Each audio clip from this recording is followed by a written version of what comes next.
श्रोताओं को प्रणाम। देखिए, अगर आपके पास समय है तो ही ये वीडियो देखिए। आध्यात्म एक अलग ही पहलू है जिसके बारे में जानने की जिज्ञासा हर किसी को अपने जीवन काल में कभी न कभी होती है।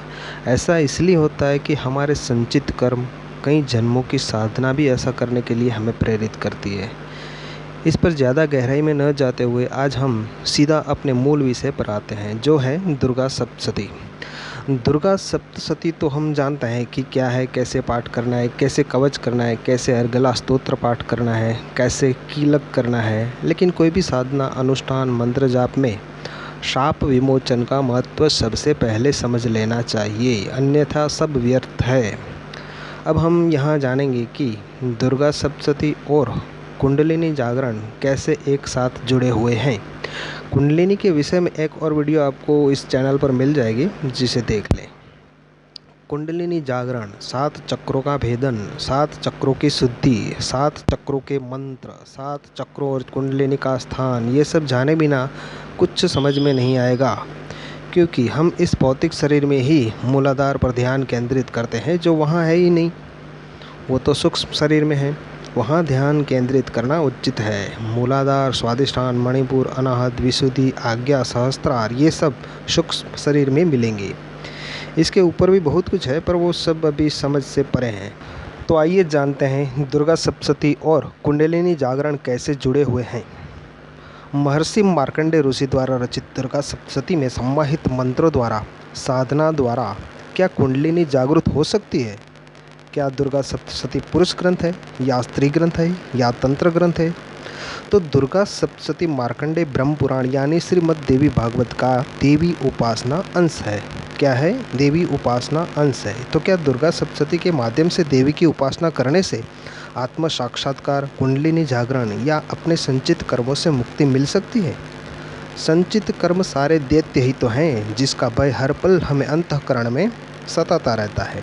दुर्गा सप्तशती 3 मूल यानी त्रिगुण भाव है, दुर्गा, सप्त और शती। दुर्गा मतलब आत्मा, सप्त यानी 7 जीवन जागरण स्तर, कुंडलिनी जागरण स्तर, 7 चक्रों की शुद्धि, और आखिर में शती यानी अंत में शक्ति के जागरण के बाद, कुंडलिनी जागरण के बाद आत्म साक्षात्कार। ये है मनस साधक की 3 स्थितियाँ। अब शब्दों को समझते हैं। दुर्ग मतलब शरीर और आ मतलब आत्मा। इसका अर्थ है जो शरीर आत्मा युक्त है वो दुर्गा है, और ये आत्म शक्ति से युक्त जो शरीर है उसकी 7 स्थितियां हैं। ऐसे भौतिक शरीर में तो कुछ भी नहीं मिलेगा, लेकिन जो प्राण ऊर्जा इस भौतिक शरीर को चला रही है उससे भी सूक्ष्म है हमारा सूक्ष्म शरीर। सब कुछ वहीं पर घटित होता है और फिर ऊपर के स्तर पर आता है। तो बात करते हैं हमारे 7 चक्रों की, जो मूलाधार से सहस्त्रार तक 7 की संख्या में है, जो कि तीनों गुणों से संयुक्त है। 3 गुण यानी तमस, रजस, सत्व। दुर्गा सप्तशती में इन्हीं तीनों गुणों का शोधन सबसे पहले होता है। जैसे ओम ऐम, तो ऐम यानी ओम ऐम आत्मतत्वम शोधयामि नमः स्वाहा। ओम ह्रीं ह्रीं, ओम ह्रीं विद्यातत्वम शोधयामि नमः स्वाहा। ओम क्लीं क्लीं, समझ गए? ओम क्लीं शिवतत्वम शोधयामि नमः स्वाहा। ओम ऐं ह्रीं क्लीं सर्वतत्वम शोधयामि नमः स्वाहा। तमगुण यानी इच्छा शक्ति, ये है सरस्वती, और इनका बीज मंत्र है ऐम। रजगुण यानी क्रिया शक्ति, क्रिया शक्ति के इष्ट हैं लक्ष्मी जी, और उनका बीज मंत्र है ह्रीं। और जो सत्वगुण है ये आनंद शक्ति है, जो कि काली देवी है, इनका बीज मंत्र है क्लीं। दुर्गा सप्तशती जो कि देवी की उपासना का अंश है, तो हमें सबसे पहले अपने मल का शोधन करना चाहिए। मल क्या है? तो हमारे जन्मों जन्मों के कर्मों और दोषों का प्रभाव है। जो संचित कर्म है वही मल है। अब मल का शोधन कैसे करेंगे? तो गुरु दीक्षा द्वारा दिए गए मंत्र जाप से, गुरु द्वारा शक्तिपात से और प्राणायाम आदि से मल का शोधन किया जाता है। और शाप विमोचन मंत्र या पाठ से भी मल का शोधन और मंत्रों का शोधन किया जाता है। संक्षिप्त शाप विमोचन मंत्र इस प्रकार है, ध्यान से सुनिएगा। ओम ह्रीं श्रीं क्लीं क्रां क्रीं चंडिका देव्यै शापनाशानुग्रह कुरु कुरु स्वाहा। एक बार फिर से पढ़ता हूँ। ओम ह्रीं श्रीं क्लीं क्रां क्रीं चंडिका देव्यै शापनाशानुग्रह कुरु कुरु स्वाहा। और आप दुर्गा सप्तशती में दिया गया शाप विमोचन पाठ भी कर सकते हैं। इससे क्या होगा कि हमारे शरीर के भीतर जो सूक्ष्म शरीर है उसका मल शोधन होगा। यह है क्या और क्यों ज़रूरी है? तो हम जब शाप विमोचन पाठ या मंत्र से सूक्ष्म शरीर का शोधन करते हैं तो हमारा सूक्ष्म शरीर हमारे इस भौतिक शरीर से, हमारे इस पंच तत्वों से निर्मित शरीर से विमुख होगा, स्वतंत्र होगा। इसे ही भूत शुद्धि भी कहते हैं।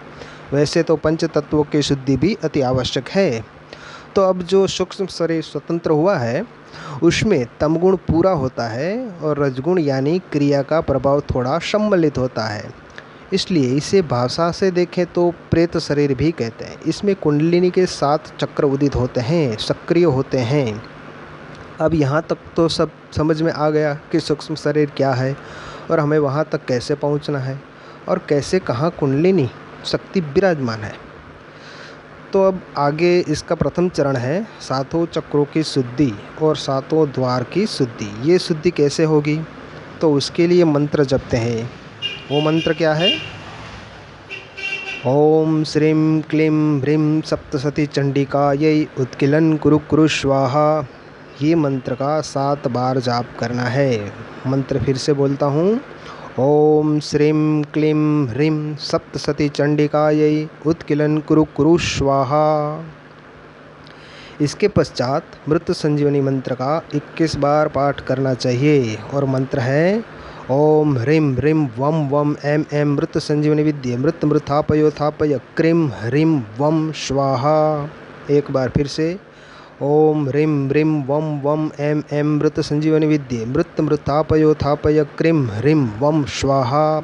ऐसा करने से मंत्रों का उत्कीलन, अशुद्धियाँ शुद्ध हो सके, सूक्ष्म शरीर शुद्ध हो सके, 7 चक्रों की शुद्धि हो सके। इसके लिए ये सब अनिवार्य है और ऐसा करने से ही वे सारे मंत्र जागृत हो सकते हैं। इस प्रकार सब क्रम में चलता है। इसके बाद कवच पाठ किया जाता है और उसके बाद अर्गला पाठ करके मंत्रों की सिद्धि होती है। ऐसा नहीं है कि जब चाहा नवाण मंत्र ओम ऐं ह्रीं क्लीं चामुंडाय विच्चे जपना शुरू कर दें। ऐसा नहीं होता। कवच के बाद अर्गला, अर्गला के बाद कीलक के बीज मंत्र या कीलक स्तोत्र से कीलक की सिद्धि की जाती है। सबसे पहले तमगुण का शोधन करके इस भौतिक शरीर से अलग करना पड़ता है, यानी तमगुण का शुद्ध रूप प्राप्त करना। उसके पश्चात रजगुण का शोधन इसके बीज मंत्र से करना होता है और अंत में है सतगुण, जिसका बीज मंत्र है क्लीं। सतगुण की शुद्धि क्लीं बीज मंत्र से करनी चाहिए। तब जाकर त्रिगुण का मध्य बिंदु यानी कि सुषुम्ना नाड़ी प्राप्ति होती है। सुषुम्ना नाड़ी की प्राप्ति होती है या यूँ कहे शुद्ध मन की प्राप्ति होती है। यही वो सुषुम्ना नाड़ी है जहाँ से कुंडलिनी शक्ति अपने 7 चक्रों का भेदन करती हुई 7 द्वार से होती हुई सहस्त्रार की तरफ बैंधव स्थान में विचरण करने को अग्रसर होती है। 7 द्वार की 7 देवियां हैं। 7 चक्रों के अलग अलग बीज मंत्र भी हैं, जैसे लम वम रम यम हम, मूलाधार का लम, स्वादिष्टान का वम, मणिपुर का रम, अनाहत का यम, विशुद्धि का हम, आज्ञा का ओम और सहस्त्रार का ओम। इन बीज मंत्रों से भी 7 चक्रों की शुद्धि की जा सकती है। तो इस प्रकार 7 देवियाँ एक एक करके सप्त बन के ही महाकुंडलिनी शक्ति स्वरूपा सुषुम्ना के रास्ते जागृत होकर ऊपर की तरफ गति करती है। तो इस प्रकार क्रमशः आगे बढ़ने से ही मूल मंत्र की सिद्धि होती है। मूल मंत्र क्या है? ओम ऐं ह्रीं क्लीं चामुंडायै विच्चे। तो इस प्रकार त्रिगुण तम रज सत्व, ऐं ह्रीं क्लीं, तम रज सत्व, ऐं ह्रीं क्लीं के त्रिगुण पर 9 स्तर बनते हैं। वही है चामुंडाय। चामुंडाय में 9 शब्द है, जैसे च अ म उ न ड अ य ऐ। तो ये इस प्रकार कुंडलिनी के 9 स्तर बनते हैं। चामुंडाय में 9 बीज अक्षर हैं जो मैंने अभी बताया, ये वही कुंडलिनी महाशक्ति है। और विच्चय में 5 बीज मंत्र है। एक बात और कहना चाहूँगा कि मनुष्य में स्त्री और पुरुष में 5 बीज मंत्र होते हैं। स्त्री में भम, गम, सम, चम, मम, और पुरुष में 5 बीज मंत्र हैं लम, वम, रम, यम, हम। तो अब इस दुर्गा सप्तशती की साधना के क्रम में इस पंच तत्व शरीर में ही कुंडलिनी शक्ति दुर्गा के रूप में जागरूक स्थापना और समापन का अर्थ है। अतः इन त्रिगुणों के द्वैत यानी 2-2 भाग और उनके संघर्ष में से मूल मंत्र ऐं ह्रीं क्लीं चामुंडायै विच्चै में पहले स्तर पर त्रिकोण और फिर षटकोण और फिर नवकोण यानी चामुंडायै और पुनः लौटकर पंचकोण यानी विच्चै, इसी से ये सारी सृष्टि है, सृष्टि का क्रम है। यही त्रिगुण का परस्पर मिलन और संघर्ष का नाम त्रिदेवी यानी महासरस्वती, महालक्ष्मी और महाकाली और दैत्यों का युद्ध है। यही तो है दुर्गा सप्तशती। और आखिर में 7वां यानी सप्तशती सारे गुणों का एकीकरण है। क्या है? सारे गुणों का एकीकरण है। यही तो परा अवस्था, अद्वैत अवस्था कहलाती है। तम गुण जो है वो आत्मा की शाश्वत इच्छा का नाम है, जो है सरस्वती। रजगुण जो है वो क्रिया शक्ति है, जो वास्तव में तमगुण और सतगुण का ही एकमात्र संघर्ष या द्वंद्व का क्रियायोत्मक नाम है। यही द्वैत का द्वंद्व ही देव और दानव का संघर्ष है, जो सप्तशती में लिखे अध्यायों में देखने को मिलेगा। रजगुण यानी लक्ष्मी, लक्ष्मी यानी लक्ष्य की प्राप्ति। लक्ष्य की प्राप्ति कैसे होगी? क्रिया से होगी। तो क्रिया क्या है? ह्रीं बीज मंत्र। संसार के जितने भी उद्देश्य हैं, इच्छाएं हैं, उनकी प्राप्ति क्रिया यानी कर्म से होती है। यानी लक्ष्मी जो क्रिया शक्ति है, उसका अस्तित्व केवल इच्छा प्लस ज्ञान के मेल से उत्पन्न होता है। ये इन दोनों गुणों के एकीकरण का नाम है। इस प्रकार दुर्गा सप्तशती में प्रमुख बीज मंत्र ह्रीं माना गया, जो ओम के जैसे है, समान ओम बताया गया है। तो ह्रीं बीज मंत्र को जपने को कहा गया है। इस प्रकार ह्रीं को संपूर्ण महामंत्र कहा गया है। क्रिया किस 2 तत्व के मेल से हो रही है, ये भी जरूरी है। तम का बीज मंत्र एम और क्रिया यानी रज का बीज मंत्र ह्रीं है। और ज्ञान जो क्रिया और काल के क्रम से लेकर अतीत यानी परे भी है, वो काली अतः सतगुण है, उसका बीज मंत्र क्लीं है। यहाँ ओम का उपयोग या उच्चारण नहीं किया गया है। इस मूल मंत्र में आवश्यकता भी रखी नहीं गई है, इसीलिए ये ओम बिना महामंत्र है। आप दुर्गा सप्तशती में देखेंगे ऐं ह्रीं क्लीं चामुंडायै विच्चै। अब इसका वास्तविक अर्थ या गूढ़ रहस्य भी जान लेते हैं। ऐं ह्रीं क्लीं चामुंडायै विच्चै का अर्थ क्या है? इसका अर्थ है, हे आत्म इच्छा शक्ति सरस्वती, हे क्रिया शक्ति लक्ष्मी, हे आत्मज्ञान शक्ति काली, मेरी अज्ञान रूपी रज्जु ग्रंथि को खोलकर मुझे मुक्त करें और महाज्ञान प्रदान करें। ऐं यानी हे आत्म इच्छा शक्ति सरस्वती, ह्रीं यानी हे कृपा शक्ति लक्ष्मी, क्लीं यानी हे आत्मज्ञान शक्ति महाकाली, मेरी अज्ञान रूपी रज्जु ग्रंथि को खोलकर मुझे मुक्त करें और महाज्ञान प्रदान करें। तो इस प्रकार हमने जाना समझा कि दुर्गा सप्तशती में लिखे मंत्रों के भावार्थ में कहीं कोई सांसारिक मनोकामनाओं का अर्थ नहीं दिया है। तो इस प्रकार हमने जाना समझा कि दुर्गा सप्तशती में लिखे मंत्रों के भावार्थ में कहीं कोई संसारी मनोकामनाओं का अर्थ नहीं दिया है। तो जो सच है, जो सच में ज्ञान है, उसे समझो। क्योंकि जो इन त्रिगुणों की साधना, सप्तशती की साधना करने वाला जीव है, वो यहाँ मुक्ति मांग रहा है और महाज्ञान मांग रहा है। कौन मांग रहा है? ये वही प्रारंभिक एम इच्छाधारी आत्मा है, वही मुख्य है। वही क्रियाधारी आत्मा मध्य है, जो है ह्रीं, और वही ज्ञान प्राप्ति कारक अंत आत्मा है क्लीं। आशा करता हूँ यहाँ तक सब सरलता से समझ आ गया होगा। यहाँ हमने ऐं ह्रीं क्लीं में जो उच्चारण किया, उसमें ऐं में एम रिम में रिम और क्लीम में क्लीम।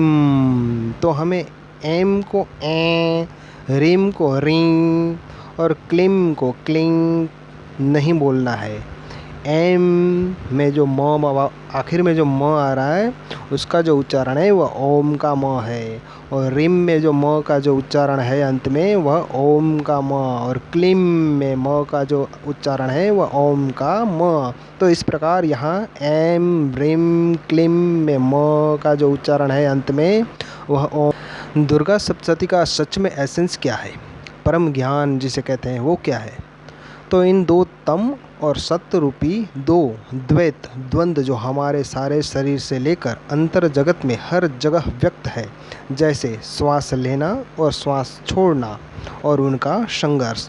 जैसे श्वास बाहर निकली तो दूसरी श्वास का उसी पल भीतर प्रवेश का संघर्ष, जैसे श्वास भीतर जाने पर उसी पल दूसरी श्वास का बाहर निकलने का संघर्ष प्रति पल निरंतर चलता है।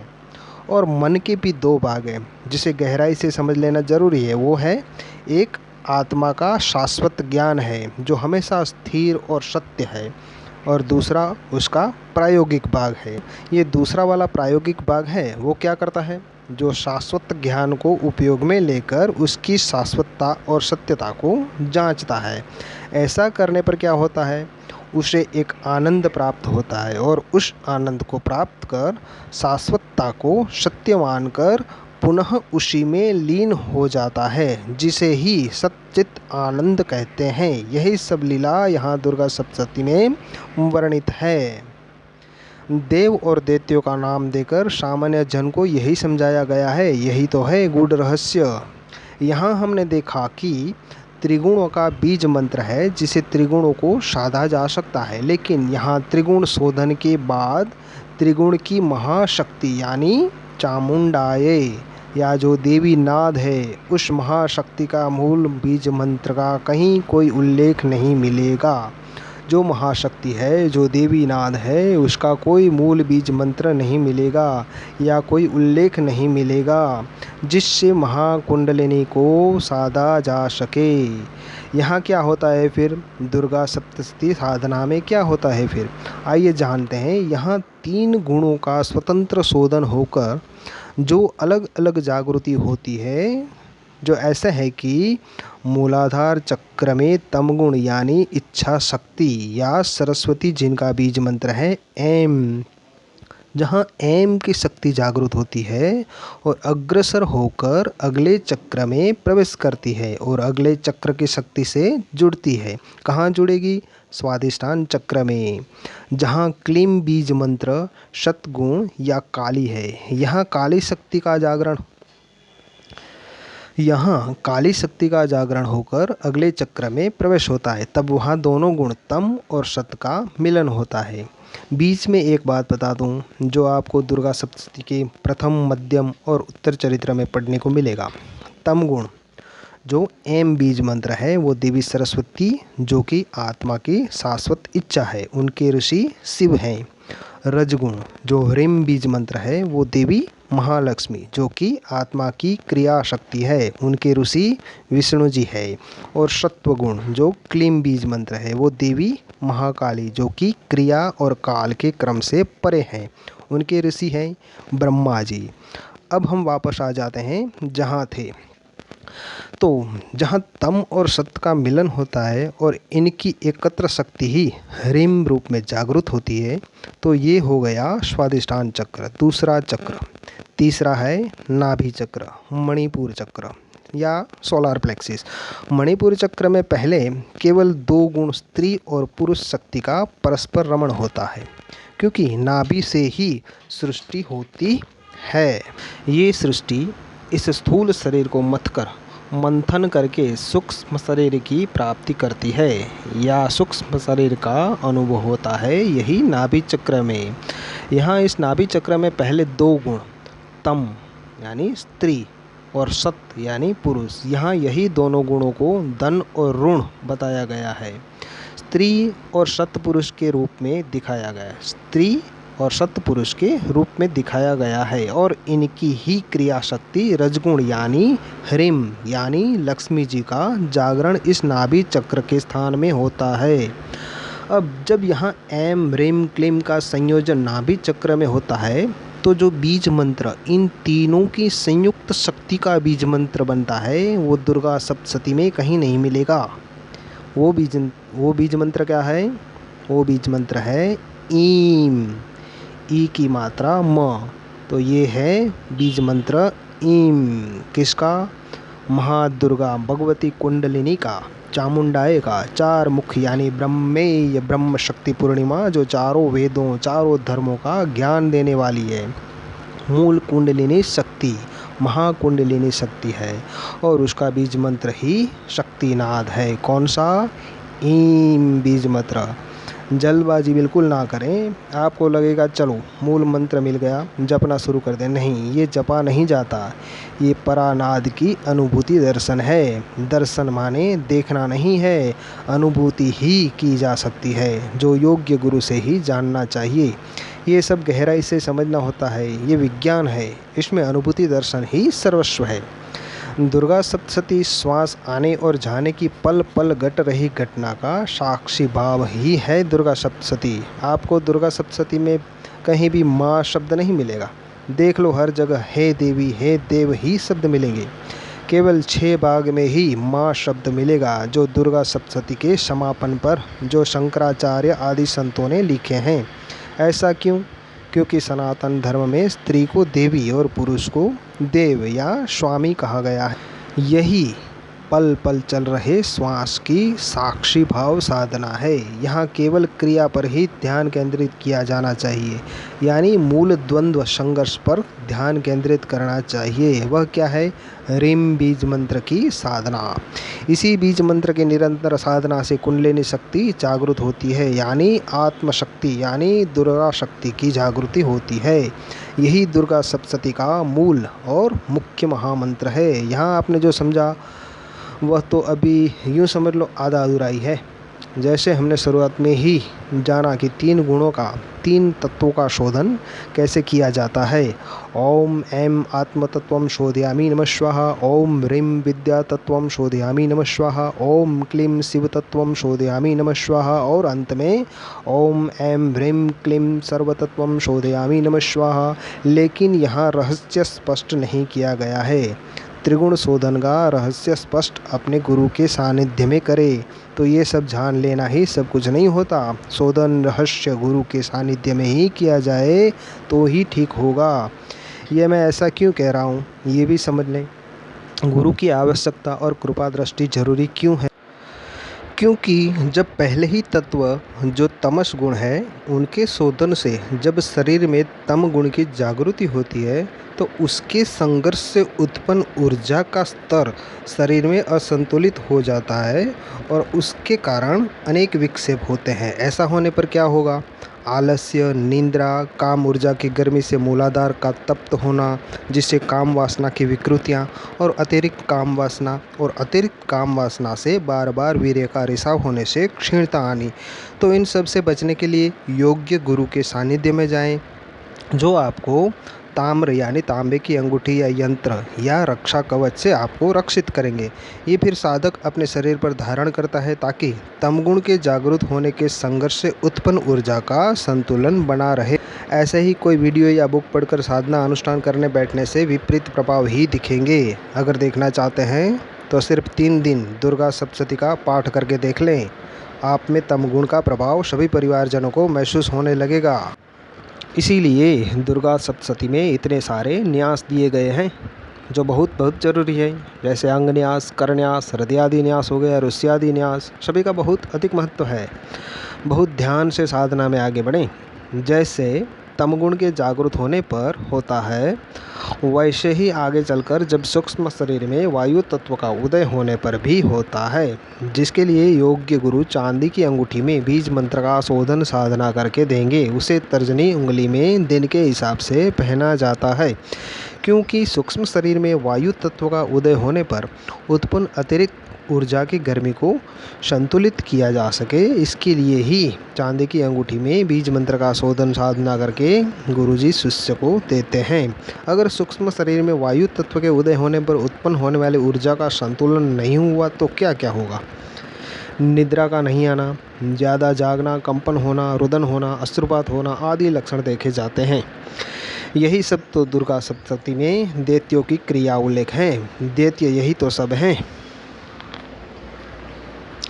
अब आगे रजगुण के शोधन के बाद जो ऊर्जा का उदय होता है, उसके असंतुलन से जो विक्षेप होता है वो क्या है? विपरीत लिंगी की ओर ज़्यादा आकर्षित होना, जो दुर्गा सप्तशती में दैत्यों का देवी के प्रति आकर्षण दिखाया गया है, जिससे साधक को जब उन्नत ऊर्जा का एहसास होता है तो विपरीत लिंगी के संपर्क से ऊर्जा का स्खलन हो जाता है, ऊर्जा का नाश हो जाना, यही इसके विपरीत लक्षण है। यही है ब्रह्मचर्य का नाश।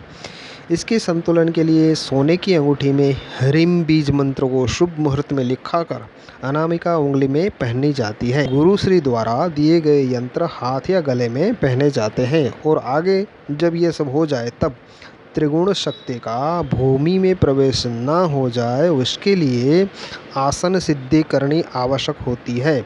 इसके लिए गुरु पंच तत्वों की सिद्धि के लिए एक आसन रेशम से बनाकर अपने साधक को देते हैं और पंच तत्वों के आधार पर 5 सिद्ध यंत्र या तावीज बनाकर शिष्य को देते हैं।